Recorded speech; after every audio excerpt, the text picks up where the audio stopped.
Welcome back to the Golden State with Mates post-game live after the Warriors' best and biggest win of the short NBA season to date. A 118-112 victory over the Boston Celtics at TD Garden. Such an impressive performance. If you're in the chat, you can see there's already some comments. I'll read them out in a second. Feel free to share your thoughts and I'll read them out here on the live stream. But wow, what a performance from the Warriors, proving that their 6-1 start was no fluke. Of course, many people believing, and including myself, to be honest, a bit hesitant on who this team truly is or was after the first 7 games with their 6 wins coming against lesser opposition, it must be said. This was always going to be an early litmus test against the best team in the league on their home floor, the reigning champs. And the Warriors, it wasn't just the fact they won. It was the fact they took Boston's biggest punch in the second half and remained calm, remained collected, and still managed to prevail. It was huge. Let's just recap the game a little bit here. So Steve goes to a different starting lineup yet again, replaces Gary Payton II, I think, with Moses Moody. So it's Steph, Moody, Wiggs, Draymond, TJD. Horrible start. Nothing going offensively for either team aside from Derek White for the Celtics, who had 3 threes, was fouled, I think, on another one from Moses. So he had 12 points in the first 5 minutes. The Celtics led 14-3. Golden State had nothing going offensively. And to be fair, for the majority of the first half, neither team had anything going offensively. This was for the 8th game of the season. It was a playoff atmosphere. It was a playoff intensity, a playoff level, because we saw both defenses really dominate. We saw both offenses really have to get into a half-court setting. I thought the transition defense, like whenever each team was trying to push and get into transition because they knew that was going to be their best form of offense, I thought both teams did really well to track back. There was that play in the second quarter where Steph tried to throw an outlet pass. Derek White hustled back, got the steal. I think the Celtics might have got a bucket, and then Steve took a timeout and was actually really angry at Steph for that attempted pass. But that was kind of how the game was going. Both teams knew that they had to try and push in transition when they could, and that often led to some turnovers because once both teams got into half-court sets, it was really, really difficult. And we saw in the second half, both teams made an even greater concerted effort to hunt mismatches, and that's what happens in the playoffs. This had a real playoff feel to it. But the Warriors' defense, which we know had come in second in the league, only behind the Oklahoma City Thunder, credit to Jerry Stackhouse. It was his birthday yesterday, I believe. Credit has to go to him. The way that he has got this defense playing, has got everyone bought in, the intensity in that first half. I cannot recall the Warriors playing better defense against that kind of opposition like in recent years. Like that was unbelievable. And from that point, after the first 5 minutes where the Celtics were up 14-3, the Warriors kept Boston to 26 points for the remainder of the half, turned around an 11-point deficit into an 11-point lead. The last couple of plays of that first half, we had a Moses Moody corner 3 off a beautiful find from Steph, and then Moses getting an offensive rebound and then getting the putback that he banked in there at the buzzer. Warriors take a 51-40 lead at halftime. But of course, Boston weren't going to lie down. This is the reigning champs. This is them on their home floor where they hadn't previously lost this season. They come out in the third quarter and they start making everything. 41 points in the third quarter, led by Jason Tatum, who I think had 17. He was huge. I thought they did a really good job. Like the Warriors in the first half did a fantastic job of double teaming Tatum at the exact right time, getting the ball out of his hands and making other plays. Beat them. White did it early, but other than that, the defensive pressure that the Warriors were applying to Tatum and others was exceptional. And I thought the Celtics just did a better job in the third quarter and in the second half in general of, if that double team came, which it never really did from the Warriors, I thought they went away from that probably when they shouldn't have. But when it did, and when the ball got out of Tatum's hands, I think he and the Celtics did a good job of getting the ball back in his hands, of him repositioning, finding the ball again. And it wasn't just the threes he was making off the dribble, which often come, but it was him actually taking catch and shoot threes, which, again, the Celtics' ability to find him again after he gave the ball up, I thought was much improved in the third quarter, as opposed to the first half where the Warriors kind of got the ball out of his hands a little bit, and then that was it. You just wouldn't see him for the rest of the possession. So credit to the Celtics. They were always going to come out, start hitting some shots, put up 41 in the third. And then the start of the fourth quarter, it was really the Neemias Queta show. He was making plays on both ends of the floor, put back dunks, slams off, pick and rolls, stuff like that. He blocked Steph one time at the rim, making all these plays. Credit to him. And the Celtics went up by 7 with just over 6 minutes to play. And you thought, okay, I at that point was pretty prepared to go away from this thinking, you know what? The Warriors had an 11-point lead at halftime. They showed they can match it with the Celtics. I'm pretty content with this, if I'm being honest. I'm pretty content with they showed they can match it with the best. Yes, they look like they're going to get overrun, but that's okay. It's an honorable loss. The Warriors were looking headed to an honorable loss. And then they just refused to lie down. Again, as I said before, they stayed calm, they stayed collected, didn't panic, didn't rush at all in that fourth quarter. And we had some huge plays down the stretch. There were quite a few. And I want to start with Loon, because we could look at Steph. Steph has 27, 7 rebounds, 9 assists, 4 steals. He was huge on both ends of the floor in this one. Just as the Celtics were kind of pushing away from the Warriors there in the fourth quarter, there was kind of a series of plays where Wiggins got a layup, I think, and then Steph had 6 quick points. One was off a 3-point shooting foul, which was a little bit contentious. I'm sure Celtics fans wouldn't be happy about that. And then one afterwards where he was left wide open on the wing, where there was, I think, miscommunication between Tatum and either Holiday or White. I can't recall. But he was able to knock that down. So Steph was huge. But Loon, I think he's the story of the game for me. Not that he was, did anything truly spectacular box score wise. He had 6 points, 10 rebounds, only played 16 minutes. But the fact that Kevon Looney was out on the floor at TD Garden against the Boston Celtics, making winning plays at the end of the game, I think is a huge credit to how he's turned his career around in the first 8 games this season. Because we left last season thinking that Kevon Looney's career was well and truly at the crossroads. He had a non-guaranteed or team option on the third and final year of his deal. And there's a genuine possibility that the Warriors were going to either waive that or use it as the major salary in a trade, right? That was a huge possibility. And then even when the Warriors do guarantee his contract, it's okay, probably the right decision because they do need it for salary matching purposes. In a trade, they could go and get someone else. His career, at least at the Warriors, was really at the crossroads.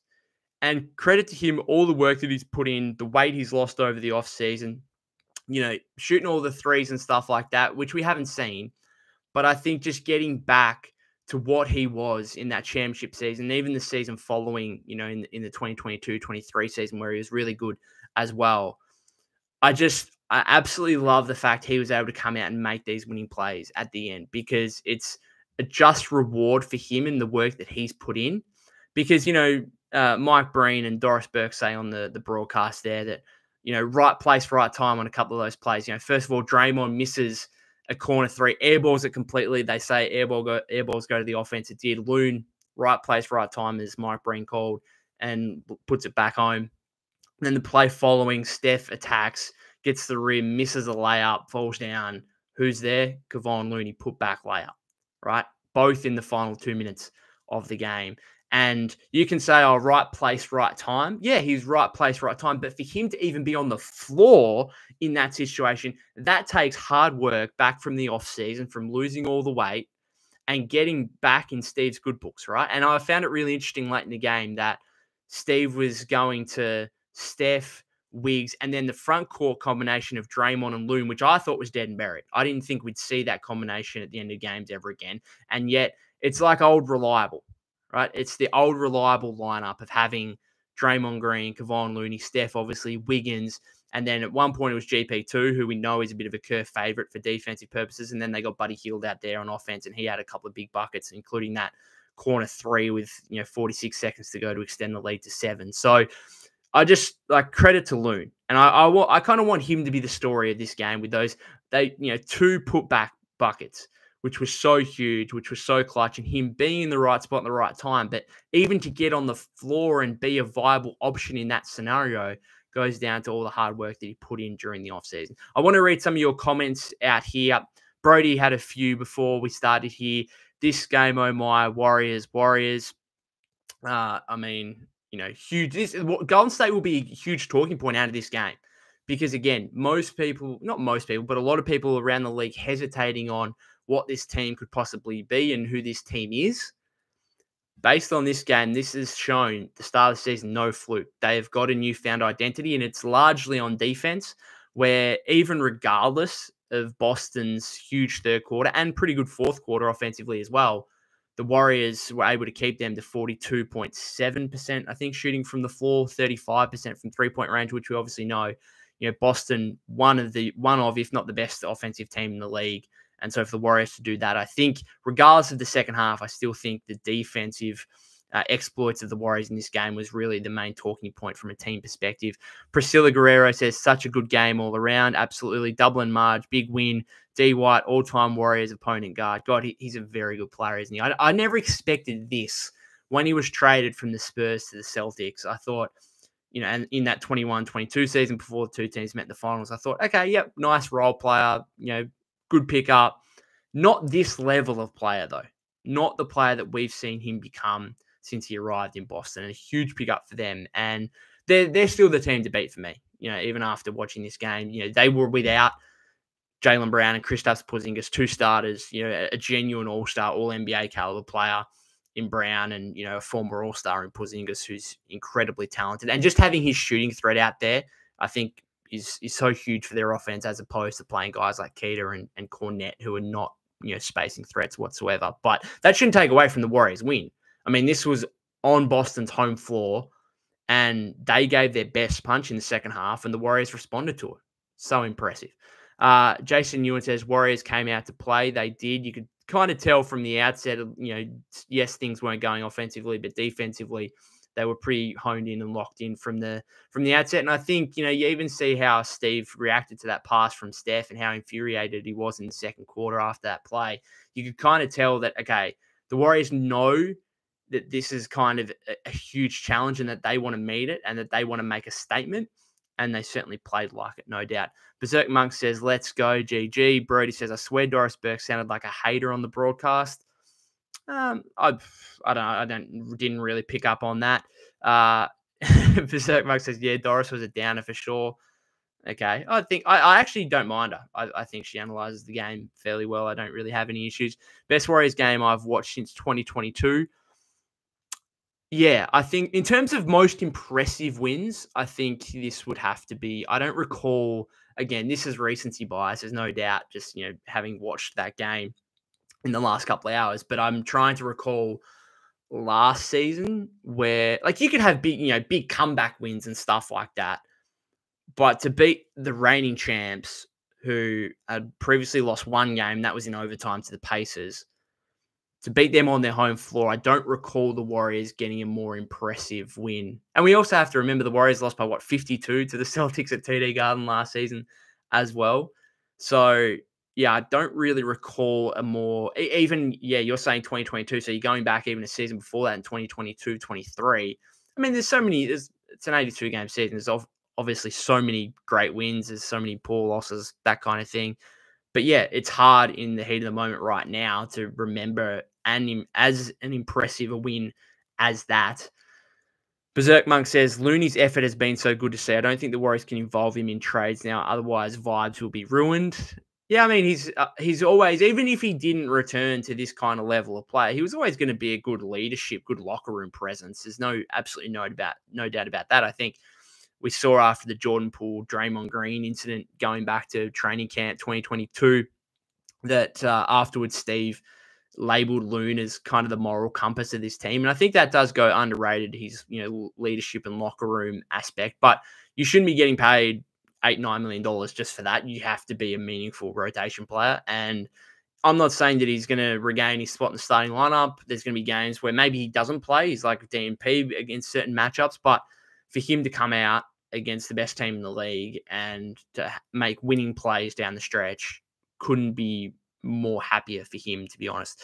Drew says, great for Warriors' confidence going forward. Absolutely, to know that they can match it, not only match it, but beat the best teams in the league, that is huge. Because again, you look at their 6 wins against Trailblazers and the Jazz. Well, the Trailblazers, the Jazz, the Pelicans, and the Wizards are, I think, the 3 worst teams in terms of net rating in the league. Then you have the Trailblazers are 21st. And so 5 of their 6 wins came against teams 21st or worse in net rating, and the 3 worst teams in net rating in the league. And then the only team that's relatively good by net rating that they beat was the Rockets, who currently ranked 7th before today's game. So clearly an issue there with, the Warriors not beaten. Now, you can only play who you come up against. I mean, it's not their fault. But this was certainly people hesitating on how good the Warriors could possibly be, and this has dissolved that to some degree. Now, they're still going to have challenges against OKC and Cleveland over these next 2 games, or Cleveland and then OKC to close out the 5-game road trip. And that'll be a challenge, and hopefully they can push on from this and win at least one of those, maybe both. Maybe I'm getting a bit ahead of myself saying winning both, but I mean, that they've proven now they can beat anyone, right? And it starts on the defensive end and what they did in this one there. Brody says, honestly, I feel like any trade made will dampen the mood in the locker room. It's a tough one because there's so many guys playing so well now that you almost think, okay, well, is this like the time to pull the trigger? Because the value of some of these players has probably risen a little bit based on early season form. I'm kind of with you. I mean, I still hesitate on the playoff legitimacy of this team without a second star. I do hesitate, and I probably will until I see it in the playoffs, to be totally honest. Like they could win their next 74 games and go 81-1, and I'd still be like, is there going to be enough? But what I saw from this game is that if you can get the game to late in the 4th quarter and it's close, then Steph is still Steph, right? He's still one of the best players, top handful of players in the league. And so if you give him an opportunity, if you give him a chance, if you just say, okay, the game's tied or the game's very close with 5 or 6 minutes left, you give him an opportunity to let him do his stuff, then that gives you a chance still.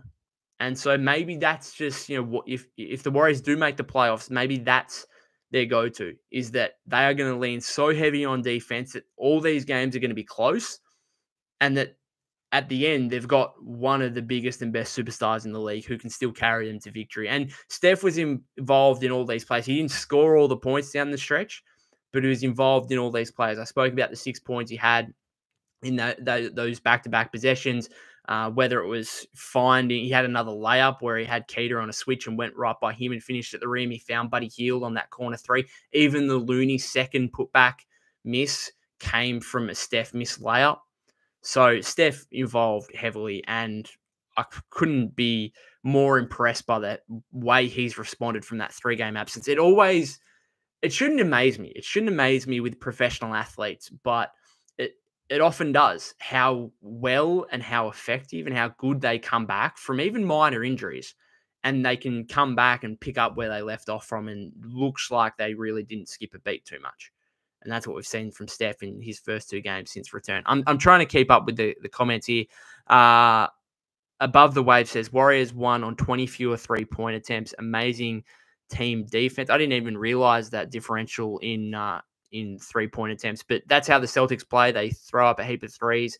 That can hurt them sometimes, as it probably did in the first half a little bit, and it can help them at times, as we saw in the 3rd quarter, where they can just make 3 after 3 after 3, and it doesn't really matter what your lead is. Your lead I think the Warriors got up to 14 early in the 3rd quarter. It doesn't matter. They can be out 20 points down, and they can hit so many threes. We saw that late comeback they had against the Pacers where Indiana were up, near 20, and then in the space of 5-6 minutes, the Celtics come back, force the game to overtime, where they ultimately lost. But it just goes to show you the potency of their offense when it's up and running and they're making shots. Berserk Monk says, trades with GP2 and Looney would ruin it, but maybe Melton can be an option to consider.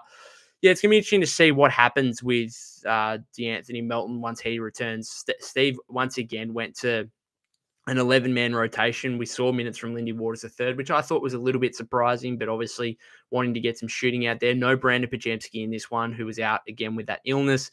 Melton, I think, did some 3-on-3 practice maybe before the game, so I think he'd be relatively close. I wouldn't cast Melton aside. I think Melton's a really good, valuable player, And yes, he's been out for a bit now. And if the back injuries, remain an issue and a concern, then okay, maybe then yes, he's movable. But I think you'll see when he comes back just how valuable this guy can be on both ends of the floor. I looking at what the Warriors are doing with their starting lineup and the fact they've gone away from Kuminga, Moody started in this game. I wouldn't be surprised if Melton comes back as a starter, or at least not initially, but by, if they're not going to be willing to go back to what they started at the start of the season, then I always thought, okay, well, then Melton is the next guy up in terms of being a starter.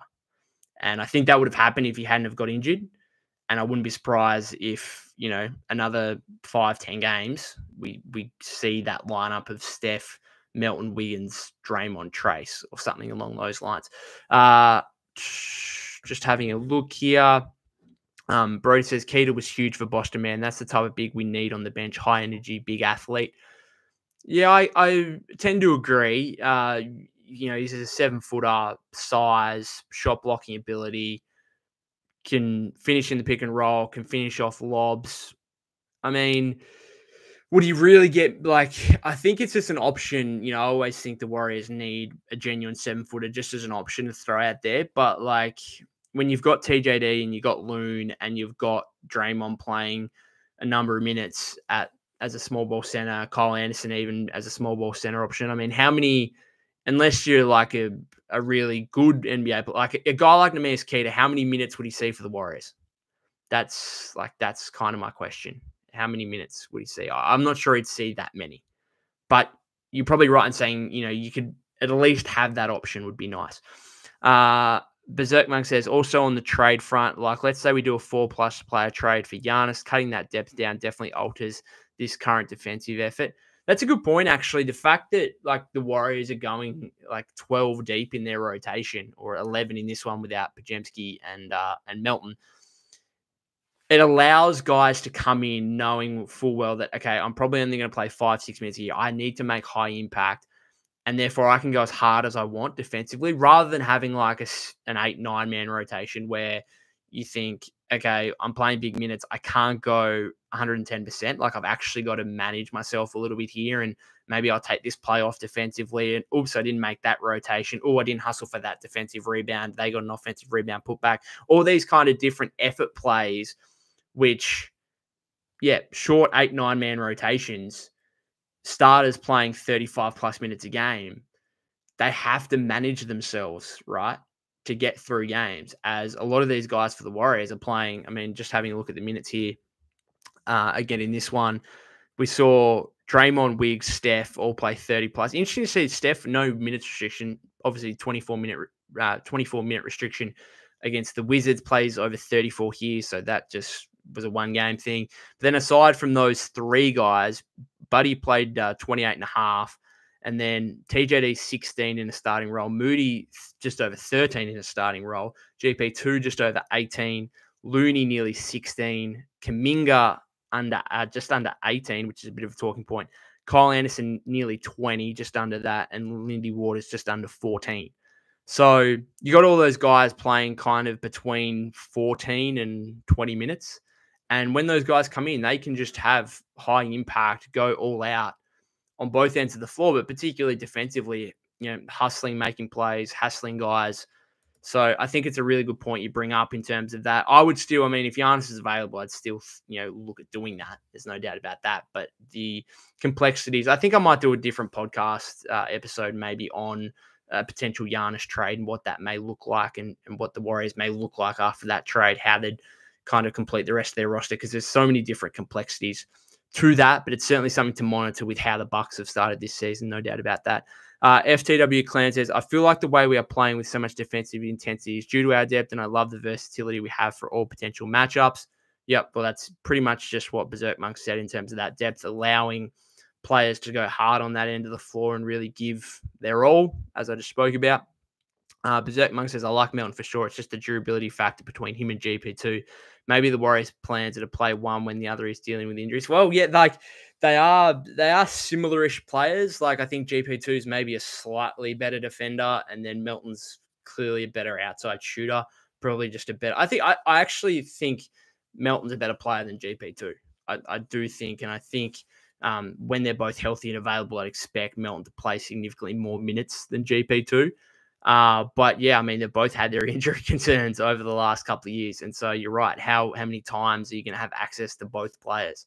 So I've been impressed with GP2. I'm not trying to disparage him by saying that Melton's a significantly better player. I think that says more about how I value Melton and how impactful a player I think he is, as opposed to GP2, who I've been impressed with. Like him and Looney, I just thought they were done at the end of last season. I thought, okay, yeah, like they're done. How much more, like they're going to be filling guys, maybe, guys that can come in and make an impact every now and again, fill in when there's injuries, that kind of thing. But no, they're like genuine rotation players again who deserve to play 15 plus minutes a game. And there's probably times where they're not going to be able to again because of the depth of the roster. But credit to those guys for bouncing back, and GP2 looks healthy, which is fantastic to see based on what we've seen, which has been disappointing in terms of his body in the last 2 years.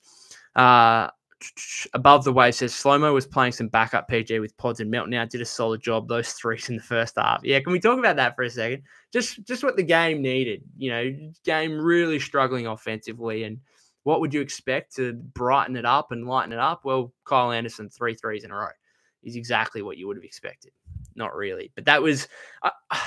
I was actually thinking about it at the time. I was like, okay, well, that's just never going to happen again for the rest of the season. Kyle Anderson's not going to make 3 threes in 3 straight possessions for the rest of the season. That's just not going to happen.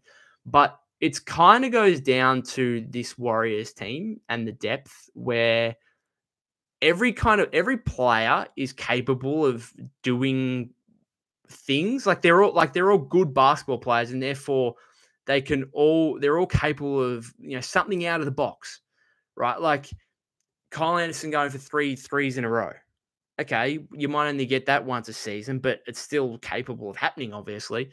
Kevon Looney getting 2 putback baskets in the last 2 minutes of the game in clutch time.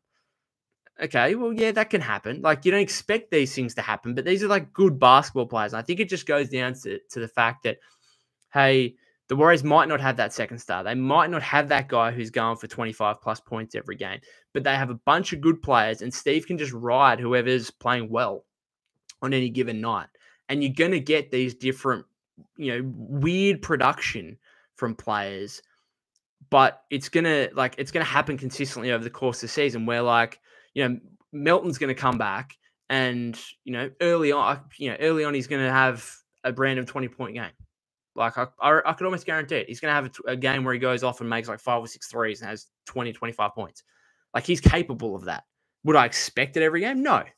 And that's the thing. Like, they don't have this second star where you expect him to score 25 plus points, but they have so many different contributors that, yes, it's surprising when Kyle Anderson goes for 3 threes in a row, but it almost like that's kind of what the Warriors are getting at in terms of their depth. It's like, hey, we've got so many guys that can contribute and produce in so many different elements that's kind of what we're banking on. Not like we're not banking on Kyle Anderson making 3 straight threes, but I hope you kind of get what I'm talking about there in terms of the depth and just having good basketball players who are capable of being on the floor for starters and then producing out of the box things at certain times. And Steve can just ride the wave of whoever's playing well on any given night. So, yeah. I mean, just such an impressive. I just think, like, not just the fact they won by 6, but the fact they found themselves down 7 halfway through that fourth quarter. They took a huge Celtics punch. I think most teams would have folded in that scenario and thought, you know what? We're up 11 on the Celtics at halftime on their home floor. That's a good effort. We can walk away, head high, honorable loss. And I wouldn't have blamed the Warriors, right, if that was the case. I would have been disappointed, but I wouldn't have blamed them, and I would have been content, right? But instead, they get back off the canvas and they stand up, make plays, win the game by 6. 13-point turnaround there in the last 6 minutes and 9 seconds, I think it was. Berserk Monk says, yeah, Slow-Mo is going to keep getting those open looks. There'll be nights when he goes like 0-4 on those shots, but he needs to keep taking them to keep the defense honest. Absolutely. Him, like Draymond, I think missed all 3 of his 3-point attempts in this one, but he started off the season shooting hot. He's another guy where it's like, okay, you're going to have nights like this where you airball 1 and you go 0-3, 0-4. But there's other nights like we saw against the Wizards where he goes, was it 3 or 4, 3 or 5 from 3-point range. So I thought Draymond had another reasonable game. So he went 0-4 from 3-point range, I should say. He had 9 points, 6 rebounds, 4 assists. Thought defensively he was, again, pretty good. I was a bit disappointed. There was a play there, and I kind of circled it because I thought, oh, gee, that could come back to haunt us a little bit, where he kind of closed out to Drew Holiday a little bit awkwardly and just allowed Drew Holiday to get by him for an open layup at the rim. And I thought, that's very unlike Draymond. Like, how many times do you see Draymond just, allow a guy to go by him off the dribble like that and get literally an uncontested layup at the rim? Like, how many times do you see it? You just don't. And for that to happen in the last 5 minutes, I thought, oh, geez, that could, if we only lose by a point or two here, that could be something that I look back at and think that was really big. But otherwise, solid, clutch free throws down the stretch. For him and Wiggins to go 5 of 6 in those last 40 seconds combined. Like, when those guys got fouled, I was like, oh, geez. The Warriors went into this one the worst team in the league in free throw shooting percentage-wise, but they end up going 20 of 24, 83.3% in this one. And having Steph back, Steph hasn't missed this season, 7 of 7. Obviously, being ranked last in free throw shooting percentage has to be taken into some context, given that Steph obviously missed 3 of those games and only been averaging 25 minutes in the other 4 games he played. So that will certainly go up. They won't remain the worst ranked free throw shooting team in the league, but just to see Draymond and Wiggs step up confidently and knock down 5 of 6 combined in the last 40 seconds there, because again, the Celtics made a couple of shots. Horford made that, after that Buddy Hield 3, Horford came out straight away and made that tough 3 off the dribble. And then Steph fouled Pritchard on a 3 with 15 seconds left, which made the margin 3. Draymond misses the first, so you're thinking, oh, God, this is kind of set up for him to, especially with what we saw, with the Warriors last season, where they choked so many games with silly stuff in the last 15, 20 seconds. When Draymond missed that first free throw, it's just like, oh, God, he's going to miss the second one now, and the Celtics are going to make a BS3 down the other end, and we're going to go to overtime again for the second straight game or something like that. I just thought that was going to be on the cards, and maybe it's a sign of the change in this team, the fact that Draymond calmly made the second and just gave the shush signal to the Celtics crowd. That was good to see. So, clutch from him and Wiggs down the stretch. Gamer F2P says, good night. Seems like my 4-0 will come through. To be honest, I like Draymond giving up layup than the 3-pointer. Yeah, but let me just check the play-by-play on that because it wasn't at the end of the game. Like, it was with 3 or 4 minutes to go, I think. Just checking here.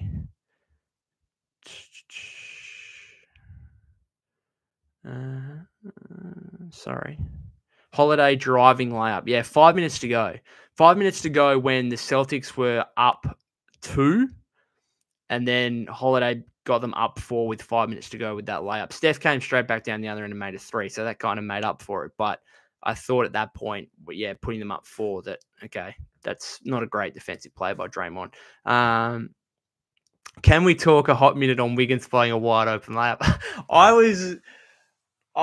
That was incredible. Like, I would have made that. And I've not been playing well at all in social basketball recently, but I think us, we would have made that. That was I think he got confused with either I think he was thinking about banking it in, and then he kind of changed to no, just kind of finger roll lay it in, and then he just got confused between the two, and then he just missed the layup. Like, he would have made that 999 times out of 1,000, and just that one that he missed. That was.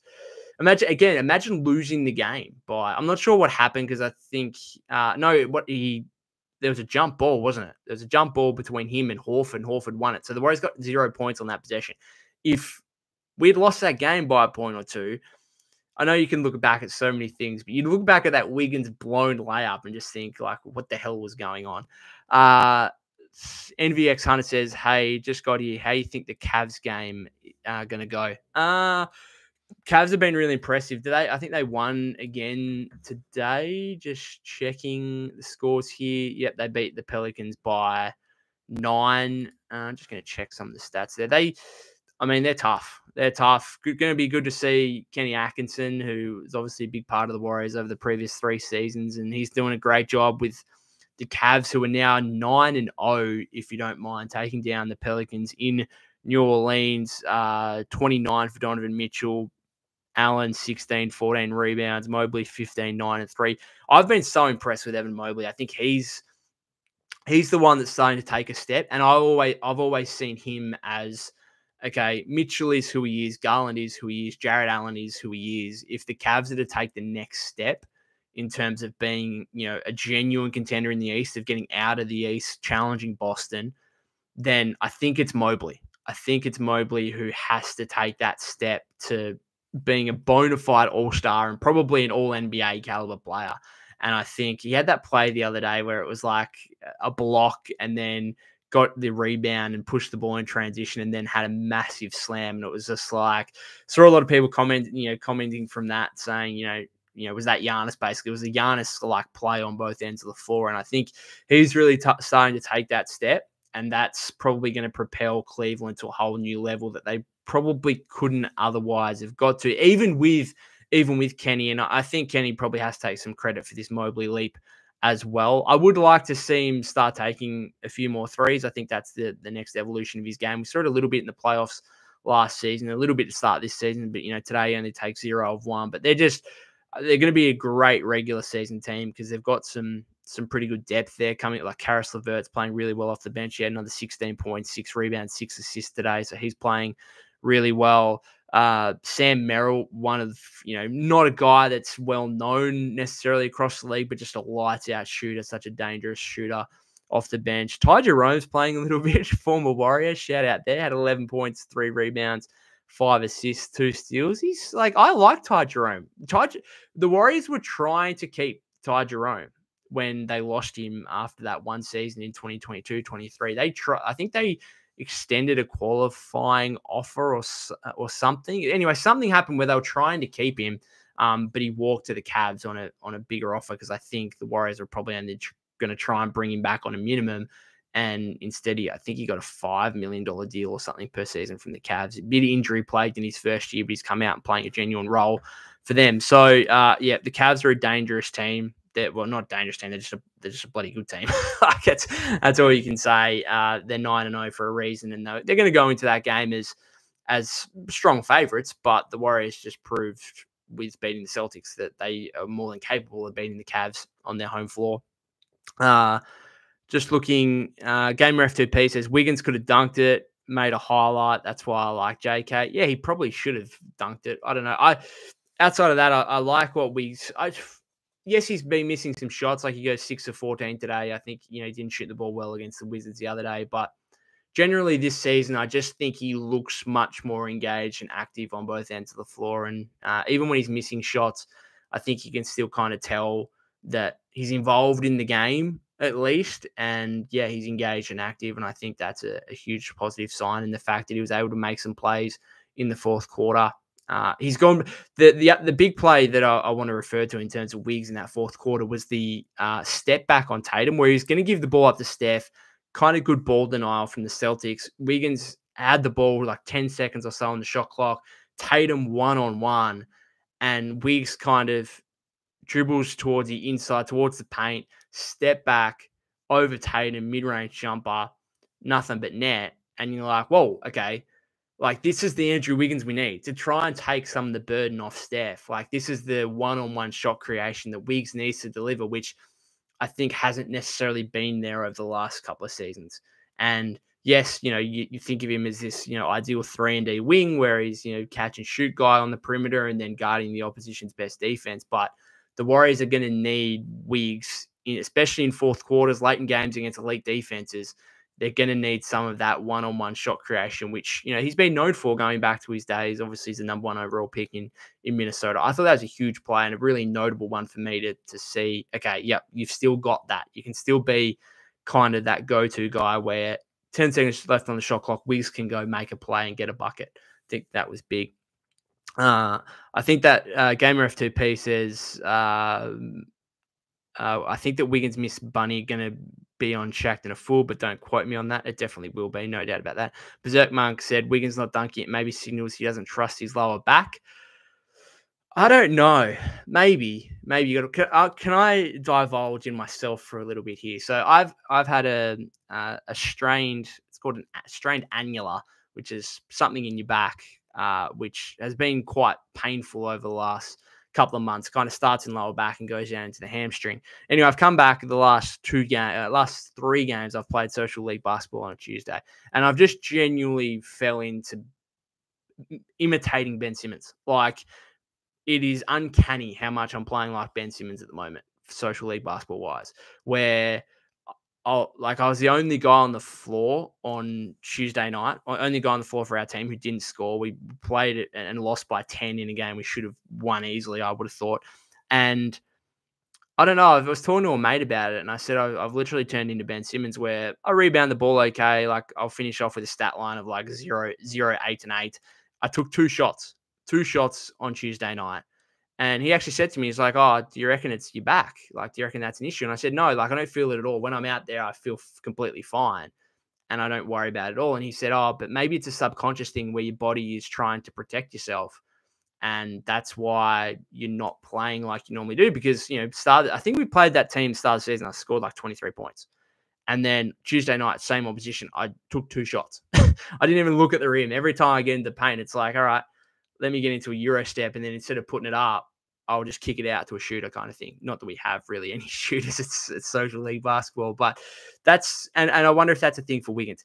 Do you sympathize with Ben Simmons more now, Brody asks? I kind of do, but also the Ben Simmons stuff, started before he had a back injury. I think like the play obviously against Atlanta in that playoff series, at the end of, what was it, game 6 or game 7, whatever it was, in Philly. I think that was before his back injuries, I believe. And so I think it's more so a mental thing, but I think the back issues would certainly, I just think Ben's not as athletic as what he was, but it's kind of uncanny. Like, he's Australian, I'm Australian, he's left-handed, I'm left-handed, both kind of suspect jump shots, don't really take shots from the outside. I can't remember. I don't think I've taken a mid-range jump shot since I've returned. Like, I don't think I've taken a shot outside of the paint since I returned 3 weeks ago. So it's literally uncanny how much I'm similar to Ben Simmons right now. NVX Hunter says, Wiggins' defense on Tatum tonight was amazing. Seems like he's back even on his off nights. Offensively, plays hard and contributes in other ways. Agree with that. Absolutely. And again, that's why I go down to the fact that, he's going to have nights where, like against the Wizards, like here a bit, where he doesn't necessarily make a heap of shots, but he just looks like he's impacting the game in other ways, and he looks active and engaged. Brody says, as a Kiwi, I'd love to see Ben Simmons get back to all-star form. Always got to root for the Aussies and Kiwi in the league. I mean, I'm still a Ben fan. I'm still holding out hope for him. Obviously, I don't think he's ever going to return to being an all-star at all, but I think once he gets off this contract, he's obviously on an expiring deal now. I think that I think we can start looking at him a little bit differently as of next season, assuming he gets a deal somewhere else or with Brooklyn. If he's on a minimum contract or less than $10 million, then we can start evaluating him a little bit differently to a guy who's making $40 million, right? I think that's going to be a big moment for him, and maybe just relieve some of the burden a little bit as well. Some of the pressures that come with being like a max guy, which he was after his rookie contract. So, I don't think he's necessarily going to be a fit for the Warriors moving forward. With Draymond still there, there's too much overlapping, and the Warriors need more spacing in the front court, not less. And they've got Kyle Anderson, who's just a better player than Simmons at this point. So I think, not necessarily the Warriors, but I think he could do, some handy stuff elsewhere. But hopefully he can finish out the season strong in Brooklyn. Brody says, honestly, would be a mean pickup for the Warriors. I know Bill Simmons mentioned it, I think, as a potential buyout candidate in February if the last year of his deal gets bought out from the Nets and he becomes a buyout candidate. I don't see it. I personally don't see it with Kyle Anderson and Draymond, who are just both better, more trusted players, I think, at this point. Now, Draymond's getting on. He's going to be 35 early next year. Maybe you could bring Simmons in. I don't know. I mean, it'd be worth a gamble maybe on a minimum. It'd be worth a gamble. Like, what is there to lose in that scenario? Anyway, good luck to Ben Simmons. Good luck to all the Aussies in the league. Good luck to Steven Adams. Found it funny how on the Rockets thing, Jock Landale was asked, I think, about Steven Adams and playing with a fellow Aussie, and Jock Landale said, no, he's a Kiwi. Brody says Draymond's apprentice. I mean, Ben's pretty old himself now. He's I mean, he hasn't obviously played a lot in the last few years. And maybe Draymond can teach everyone plenty, and maybe he can teach Ben plenty as well. And playing alongside Steph, Buddy Hield, that could certainly make a difference. Like, the Nets certainly don't have that caliber of shooter. Like, Cam Johnson's a good shooter. Cam Thomas is going off, but neither of those guys are the shooter of Steph and Buddy Hield. So maybe that would. Brody says he still feels 24. Yeah, I mean, he just hasn't played, unfortunately. Anyway, we're getting off topic here, talking about Ben Simmons, my basketball career, everything like that. So I might finish it up. Thank you, Brody, for your comments, and everyone else that was in the live stream. Warriors now have the Cavs and obviously the Thunder to close out their 5-game road trip. If you haven't subscribed to the YouTube channel already, that would be greatly appreciated. You can follow me at POK252. That's POK252 on X/Twitter. We're also on Instagram, TikTok, Golden State with Mates. You can check out clips there. I'll probably be back for another post-game live after in fact, I might even do an episode tomorrow just on some of the Giannis stuff. So maybe be on the lookout for that, and then probably a post-game live after the Cavaliers game. Thank you to Envy and Brody there for the compliments in the chat. Other than that, post-game live probably after the Cavs. Let's hope it's another impressive Warriors win. This one today, 118-112 over the Celtics. Couldn't have been more impressive. Just a fantastic performance, and let's hope it continues with the Warriors now 7-1 on the season. Until next time.